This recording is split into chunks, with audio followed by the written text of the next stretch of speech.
तो और हम लगभग सभी टॉपिक्स पे वीडियो बनाते हैं। उम्मीद करते हैं वीडियो पसंद आएगा, ठीक है। और चैनल पर नए हैं तो प्लीज़ चैनल को लाइक शेयर सब्सक्राइब जरूर कर दें, ठीक है। बेल आइकन प्रेस कर दें ताकि कोई भी वीडियो अपलोड करेंगे नोटिफिकेशन आपको मिल जाएगा। चलिए स्टार्ट करते हैं। देखिए जो पहला क्वेश्चन है, मानव शरीर में कितनी मांसपेशियाँ पाई जाती हैं, ठीक है। तो इसका जो राइट आंसर है 639, ठीक है। राइट जो आंसर है इसका 639 मांसपेशियाँ पाई जाती हैं, ठीक है। मांसपेशियाँ आप जानते हैं कि जो मसल्स होती हैं कितनी प्रकार की होती हैं, ठीक है। तो मांसपेशियाँ आपकी 3 प्रकार की होती हैं। पहली तो अरेखित होती है जिसको अनस्ट्रिप्ड बोलते हैं। दूसरी रेखित पेशियाँ जिसको स्ट्रिप्ड बोलते हैं। तीसरी जो होती हैं कार्डियक जो है मसल्स होती हैं जिनको भी हृदय पेशियाँ बोलते हैं, ठीक है। जो रेखित पेशियाँ होती हैं, ठीक है, तो जैसे आहार नाल आपकी है, मलाशय, मूत्राशय, ठीक है, ब्लड वेसल्स है, ठीक है, तो उनमें पाई जाती हैं। और जो रेखित पेशियाँ होती हैं जैसे, ठीक है, तो ये शरीर के उन भागों में पाई जाती हैं, ठीक है, जो इच्छा अनुसार कार्य करती हैं। यानी अरेखित जो पेशियाँ होती हैं वो हमारी इच्छा के विरुद्ध काम करती हैं, ठीक है, अनैच्छिक होती हैं। और रेखित पेशियाँ वो होती हैं जो हमारी इच्छा अनुसार कार्य करती हैं, ठीक है। और कार्डियक जो मसल्स होती हैं, ये मसल्स केवल जो हार्ट की दीवारों में पाई जाती हैं, ठीक, जो हमारा हृदय होता है उसकी दीवारों में पाई जाती हैं। और ये बिना रुके थके जीवन पर्यंत जो है चलती रहती हैं, ठीक है, कभी भी आराम नहीं करती हैं, ठीक है। चलिए अगला जो क्वेश्चन है, मानव शरीर की सबसे बड़ी मांसपेशी कौन सी है। मानव शरीर की सबसे बड़ी मांसपेशी कौन सी है। तो इसका जो राइट आंसर है ग्लूटियस मैक्सिमस जो है, ग्लूटियस मैक्सिमस जो है, जो कूल्हे में पाई जाती है, ठीक है। कूल्हे की जो मांसपेशी होती है वो सबसे बड़ी मसल्स होती है, ठीक है। अगला जो क्वेश्चन है, मानव शरीर की सबसे छोटी मांसपेशी कौन सी है, मसल्स कौन सी है। तो इसका जो राइट आंसर है वो बी ऑप्शन राइट है। स्टेपीडियस जो होती है, स्टेपीडियस ये शरीर की सबसे छोटी मांसपेशी होती है, ठीक है। अगला जो क्वेश्चन है, ब्लड किस प्रकार का ऊतक है, ठीक है। तो ब्लड किस प्रकार का ऊतक है, इसका जो राइट आंसर है वो संयोजी ऊतक है, यानी कनेक्टिव टिश्यू जिसको बोलते हैं, ठीक है। ऑप्शन इसका सी राइट है, ठीक है। कनेक्टिव टिश्यू होता है संयोजी ऊतक, जिसको संयोजी ऊतक हिंदी में बोलते हैं और कनेक्टिव टिश्यू भी बोलते हैं, ठीक। तो एक प्रकार कनेक्टिव टिश्यू होता है, ठीक है। चलिए अगला जो क्वेश्चन है, मानव शरीर में रक्त की मात्रा यानी कि ब्लड की मात्रा कितने प्रतिशत होती है, ठीक है। तो इसका जो राइट आंसर है वो ए ऑप्शन से 7% जो होती है। मानव शरीर में जो है रक्त की मात्रा जो है 7% होती है, ठीक है। मानव शरीर में ब्लड की जो मात्रा होती है 7% होती है। अगला जो क्वेश्चन है, रक्त एक क्षारीय विलयन है, यानी कि इसकी जो ये क्षारीय विलयन है, ठीक है, जो बेसिक होता है, जिसका पीएच मान कितना होता है, ठीक है। तो इसका जो क्षारीय, तो जाहिर सी बात जो पीएच वैल्यू होगी वो 7 से ज़्यादा होगी, ठीक है। तो इसकी जो पीएच वैल्यू होती है वो 7.4 होती है, ठीक है। 7.4 इसकी जो है पीएच वैल्यू होती है, ठीक है, ब्लड की। अगला जो क्वेश्चन है, एक वयस्क यानी कि जो एक एडल्ट मनुष्य जो वयस्क होता है में औसतन कितना रक्त होता है, ठीक है। औसतन आपको बताना है कितना रक्त होता है। तो इसका जो राइट आंसर है वो 5 से 6 लीटर इसका राइट आंसर है। 5 से 6 लीटर जो है औसतन रक्त होता है एवरेज के हिसाब से, ठीक है। अगला जो क्वेश्चन है, महिलाओं में पुरुषों की तुलना में कितना रक्त कम होता है, ठीक है। महिलाएं जो होती हैं उनमें रक्त कम होता है पुरुषों की तुलना में, तो कितना कम होता है। तो इसका जो राइट आंसर है वो 0.5 लीटर यानी कि 1/2 लीटर, आधा लीटर जो है रक्त महिलाओं में कम होता है, ठीक है। उम्मीद करते हैं वीडियो पसंद आया। प्लीज़ चैनल को लाइक शेयर सब्सक्राइब जरूर कर दें, ताकि हम बहुत सारे टॉपिक्स पे वीडियो बनाते हैं, चाहे हिंदी हो, सी टेट का हो, यूपी टेट का हो, साइंस हो, हिस्ट्री हो, ठीक है, ज्योग्राफी हो, यहाँ तक कि मैथ, ठीक है। अगला जो क्वेश्चन है, ब्लड में, ठीक है, रक्त में कितने प्रकार के पदार्थ पाए जाते हैं? रक्त में जो है, ब्लड में कितने प्रकार के पदार्थ पाए जाते हैं? तो इसका जो राइट आंसर है वो 2 है। ठीक है, 2 क्यों है? रक्त में 2 प्रकार के पदार्थ कौन से पाए जाते हैं? एक तो प्लाज्मा होता है, एक तो प्लाज्मा हो गया, ठीक है। दूसरा जो होता है ब्लड कॉर्पसल्स होते हैं, ठीक है, रक्त कणिकाएं जिनको बोलते हैं, ठीक है। एक तो प्लाज्मा होता है ब्लड में, और दूसरा जो होता है वो ब्लड कॉर्पसल्स होते हैं, ठीक। ये कितनी प्रकार की होती हैं ये हम आगे बताएंगे। अगला जो क्वेश्चन है, प्लाज्मा रक्त ब्लड का कितने प्रतिशत भाग बनाता है? जो प्लाज्मा है वो रक्त का कितना प्रतिशत भाग बनाता है? ठीक है, तो इसका जो राइट आंसर है 60% है। इसका जो राइट आंसर है 60%। जो प्लाज्मा होता है ब्लड का टोटल 60% भाग बनाता है, ठीक है।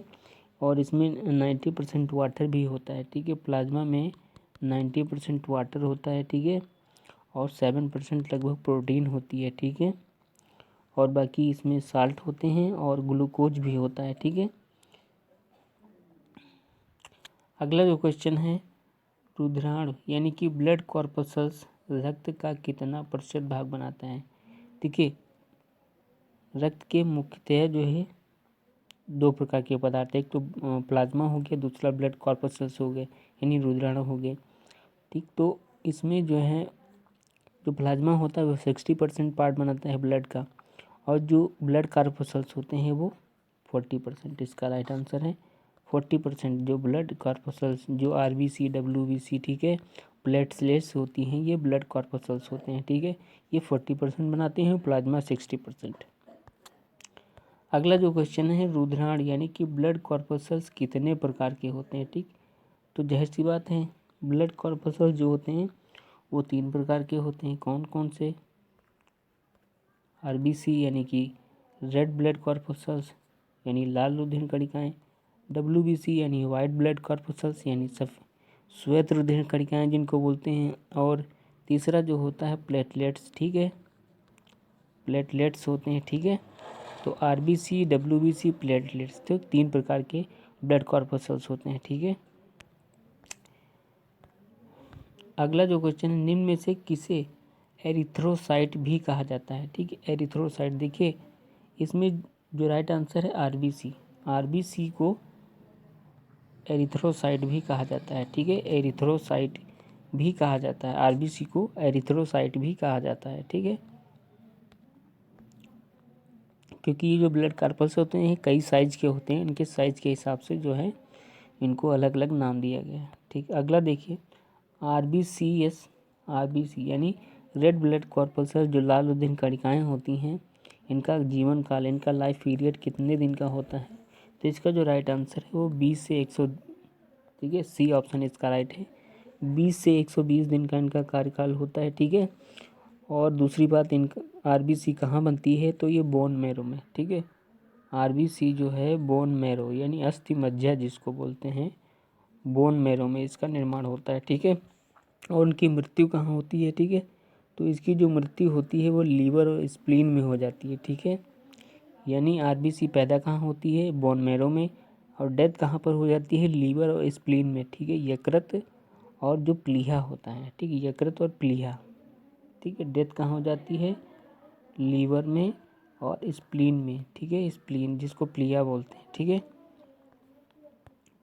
अगला जो क्वेश्चन है इसमें और बता दें, ठीक है। और चलिए, आरबीसी की कब्र किसे कहा जाता है? आरबीसी की कब्र, देखिए वही आंसर है। अब बोन मैरो में तो आरबीसी का जन्म होता है, ठीक है, और डेथ कहाँ पर हो जाती है? तो लीवर स्प्लीन, और जहाँ पे जो चीज़ डेथ होती है वहीं उसकी कब्र होती है। तो लीवर और स्प्लीन में क्या हो जाती है? आरबीसी डेड हो जाती है, ठीक है, आरबीसी की डेथ हो जाती है, ठीक है, आरबीसी की डेथ हो जाती है, ठीक है। आरबीसी में जानते हैं प्रोटीन और आयरन और विटामिन B12 और फोलिक एसिड आरबीसी के निर्माण में जो है सहायक होते हैं, ठीक है। और इनमें जो है आरबीसी में न्यूक्लियस नहीं होता है, केंद्रक नहीं होता है। हालांकि ऊँट और लामा नामक ऐसे जो मैमल्स होते हैं जिनके आरबीसी में न्यूक्लियस पाया जाता है, ठीक है। ऊँट जो कैमल होता है और लामा एक मैमल्स होता है जिसमें न्यूक्लियस पाया जाता है, वैसे आरबीसी में न्यूक्लियस नहीं होता है। ये 2 ऐसे अपवाद हैं। अगला जो क्वेश्चन, निम्न में से हीमोग्लोबिन किस में पाया जाता है? ठीक है, हीमोग्लोबिन किस में पाया जाता है? तो आरबीसी जो लाल लोथेन कणिकाएँ होती हैं, इसमें हीमोग्लोबिन पाया जाता है। ठीक है, जिसमें हीम एक ऐसा पिगमेंट होता है। हीमोग्लोबिन को अगर अलग अलग डिवाइड करें तो हीम जो होता है पिगमेंट होता है, और ग्लोबिन जो होती है प्रोटीन होती है। ठीक है, हीम जो होता है पिगमेंट, रंजक बोलते हैं इसको, ग्लोबिन प्रोटीन होती है।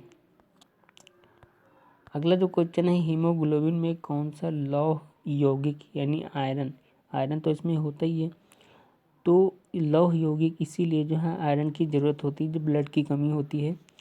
तो इसमें इसका जो राइट आंसर है, लौह यौगिक जो होता है हीमैटिन होता है। ठीक है, हीमैटिन इसका राइट आंसर है। हीमैटिन इसमें जो है आयरन कंपाउंड पाया जाता है। ठीक है, यौगिक हीमैटिन। अगला जो क्वेश्चन है, हीमोग्लोबिन की कमी से कौन सा रोग हो जाता है? तो इसको सभी जानते हैं, अनीमिया हो जाता है। ठीक, इंग्लिश में इसको जो है एनीमिया ऐसे लिखते हैं और हिंदी में अनीमिया बोलते हैं। ठीक है, तो खून की कमी हो जाती है, एनीमिया रोग हो जाता है। ठीक है, और ये जो प्रोटीन होती है इसमें ग्लोबिन, ठीक है, जो ऑक्सीजन और कार्बन डाइऑक्साइड के जो मिलने संयोग करने की क्षमता रखता है। ठीक है, इस प्रोटीन की वजह से ही में एक डाई होता है, पिगमेंट होता है, और ग्लोबुलिन इसमें प्रोटीन होती है। ठीक है, जो ऑक्सीजन और कार्बन डाइऑक्साइड से मिलने की क्षमता रखती है, उससे संयोग करती है, उससे कनेक्ट होती है। अगला जो क्वेश्चन है, मनुष्य में सोते समय, देखिए चैनल पर नहीं है तो प्लीज़ चैनल को सब्सक्राइब कर दें, हम डिटेल्स इसके बारे में बात करेंगे। ठीक, और बहुत सारे क्वेश्चन हैं हमारे पास जो है साइंस के इंपॉर्टेंट टॉपिक्स हैं। मनुष्य में सोते समय आरबीसी की संख्या में कितने प्रतिशत कमी होती है? मनुष्य जब सो रहा होता है कोई व्यक्ति, तो इसमें आरबीसी कितना प्रतिशत कम हो जाती है? ठीक है, तो इसमें जो है 5% की कमी हो जाती है। ठीक, मनुष्य जब सोता है तो आरबीसी में क्या होता है, 5% की कमी हो जाती है। ठीक है, टोटल नंबर में 5% कम हो जाता है। अगला जो क्वेश्चन है, मनुष्य की आरबीसी की संख्या में कितने प्रतिशत वृद्धि हो जाती है यानी बढ़ जाती है जब वह 4200 मीटर की ऊंचाई पर हो? ठीक, 4200 मीटर की ऊंचाई पर हो तो कितनी वृद्धि हो जाती है? तो 30% इसका राइट आंसर है। ठीक है, अगर मनुष्य ऊंचाई पर है तो 30% जो है ऊंचाई पर होगा, तो उसकी आरबीसी में जो है 30% की वृद्धि हो जाएगी। ठीक है, और आरबीसी का जो काम होता है शरीर की हर कोशिका में ऑक्सीजन पहुंचाना और कार्बन डाइऑक्साइड को वापस लाना। ठीक है, आरबीसी का काम क्या होता है कि हर कोशिका को ऑक्सीजन पहुंचाना और कार्बन डाइऑक्साइड को वापस लाना। हीमोग्लोबिन की अगर कमी हो जाती है तो एनीमिया हो जाता है। ठीक है, अगला जो क्वेश्चन है, आरबीसी की संख्या किस उपकरण से ज्ञात की जा सकती है? ठीक है, आरबीसी की नंबर संख्या को कैसे नापा जा सकता है? तो इसका जो राइट आंसर है हीमोसाइटोमीटर। हीमोसाइटोमीटर इसका राइट आंसर है। अगर चैनल पर नहीं है तो चैनल को सब्सक्राइब जरूर कर दें। ठीक है, अगला जो क्वेश्चन है, डब्ल्यूबीसी का जीवन काल कितने दिन का होता है? ठीक है, डब्ल्यूबीसी का जीवन काल, तो ऑप्शन इसका है पहला 2 से 4 दिन इसका जो है लाइफ होता है, इसके बाद ये ख़त्म हो जाती है। ठीक है, और देखिए जो आरबीसी का निर्माण बोन मैरो में होता है और डेड किस में हो जाती थी? लीवर और स्प्लीन में। डब्ल्यूबीसी का निर्माण किस में होता है? बोन मैरो में भी होता है। इसका निर्माण बोन मैरो में भी होता है, अस्थि मज्जा में भी होता है, और लिम्फ नोड में भी होता है। लिम्फ नोड में होता है। ठीक है, दूसरा क्या होता है, इसमें लीवर और कभी कभी लीवर और स्प्लीन में हो जाता है। लीवर में, स्प्लीन में क्यों? क्योंकि जब जैसे भ्रूण अवस्था में जो एम्ब्रायो होता है, जब बच्चा पेट में होता है तो भ्रूण में जो है उसमें बोन मैरो होती नहीं, तो उसमें लीवर और स्प्लीन में ही निर्माण होता है। ठीक है, तो बोन मैरो, लिम्फ, लीवर और स्प्लीन सब में होता है डब्ल्यूबीसी का निर्माण। ठीक है, और आरबीसी का निर्माण लीवर स्प्लीन में तब होता है जब वो भ्रूण होता है, एम्ब्रायो होता है, वैसे बोन मैरो में ही होता है। अगला जो क्वेश्चन है, निम्न में से किसका मुख्य कार्य शरीर के रोगों के संक्रमण से बचाना है? तो इसका राइट आंसर है WBC। WBC क्या होते हैं? वाइट ब्लड कॉर्पस्कल्स इसका नाम है। वाइट ब्लड कॉर्पस्कल जो है श्वेत रुधिर कणिकाएं होती हैं, ठीक है। अगला जो क्वेश्चन है, RBC और WBC का अनुपात कितना होता है? RBC और WBC का अनुपात कितना होता है, ठीक है। तो इसका जो राइट आंसर है 600, ठीक है। RBC और WBC का जो अनुपात होता है वो 600 अनुपात 1 का अनुपात होता है, ठीक है। और WBC की डेथ कहाँ हो जाती है? ये इसकी ब्लड में ही डेथ हो जाती है, ठीक है। जबकि RBC की डेथ कहाँ होती है? लीवर और स्प्लीन में होती है। ये सभी संक्रामक रोगों से भी बचाता है WBC, ठीक है। और WBC का सबसे अधिक भाग जो होता है न्यूट्रोफिल्स ग्रेन्यूल्स का बना होता है, न्यूट्रोफिल्स का बना होता है, ठीक है। जो ये जो कणिकाएं होती हैं, जितने भी रोगाणु बैक्टीरिया होते हैं, जीवाणु होते हैं, उनका भक्षण करती हैं और शरीर की रक्षा करती हैं। अगला जो क्वेश्चन है, निम्न में से किसमें रक्त बिमार यानी ब्लड प्लेटलेट्स होते हैं, ठीक है। तो मनुष्य और स्तनधारी इसका राइट आंसर है। मनुष्य और स्तनधारी, स्तनधारियों का मतलब यहाँ मैमल से है, ठीक है। जो ह्यूमन बींग्स हैं और मैमल्स जितने भी हैं उन सब में क्या होता है? ब्लड प्लेटलेट्स पाई जाती हैं, ठीक है। ब्लड प्लेटलेट्स पाई जाती हैं और इनमें जो होता है न्यूक्लियस नहीं होता है, ठीक है। ब्लड प्लेटलेट्स में जो न्यूक्लियस होता है, केंद्रक होता है, वो नहीं होता है, ठीक है। यही भी चीज़ याद रखना। और दूसरी जो बात है, इसका निर्माण भी बोन मैरो में ही होता है, ठीक है। RBC का बोन मैरो, प्लेटलेट का बोन मैरो, जबकि WBC बोन मैरो में भी बनती है, लिम्फ नोड्स में भी बन जाती है, लीवर और स्प्लीन में भी बन जाती है, ठीक है। इसका जीवन काल 3 से 5 दिन का होता है और इसकी जो डेथ होती है वो स्प्लीन में हो जाती है, यानी प्लीहा में हो जाती है। अगला जो क्वेश्चन है, रक्त बीमार यानी प्लेटलेट्स जो होते हैं का जीवन काल कितने दिन का होता है? तो प्लेटलेट्स का जो जीवन काल होता है वो 3 से 5 दिन का होता है, ठीक है। 3 से 5 दिन का होता है और इसकी डेथ कहाँ हो जाती है? स्प्लीन में। इसकी मृत्यु जो होती है स्प्लीन, जो जिसको प्लीहा बोलते हैं, प्लीहा, ठीक है। स्प्लीन इसकी डेथ हो जाती है। इसका मुख्य कार्य ब्लड क्लॉटिंग में सहायता, रक्त का थक्का बनने में सहायता प्रदान करना। उम्मीद करते हैं वीडियो पसंद आ रहा होगा। प्लीज़ चैनल को ज़रूर सब्सक्राइब कर दें। रक्त का थक्का कौन बनाता है? अब इसमें आप कंफ्यूज हो गए, एरिथ्रोसाइट्स, ल्यूकोसाइट्स, थ्रोम्बोसाइट या लिम्फोसाइट। तो इसका ब्लड रक्त का थक्का जो है थ्रोम्बोसाइट बनाता है, ठीक, थ्रोम्बोसाइट। देखिए एरिथ्रोसाइट का किसका नाम है? RBC का नाम जो है एरिथ्रोसाइट है। ल्यूकोसाइट किसका नाम है? WBC का। एरिथ्रोसाइट किसका नाम है? RBC का, यानी लाल रुधिर कणिकाओं का। ल्यूकोसाइट किसका नाम है? WBC का। थ्रोम्बोसाइट किसका नाम है? थ्रोम्बोसाइट जो नाम है वो प्लेटलेट्स का होता है और प्लेटलेट्स का काम जो होता है रक्त का थक्का बनाना होता है।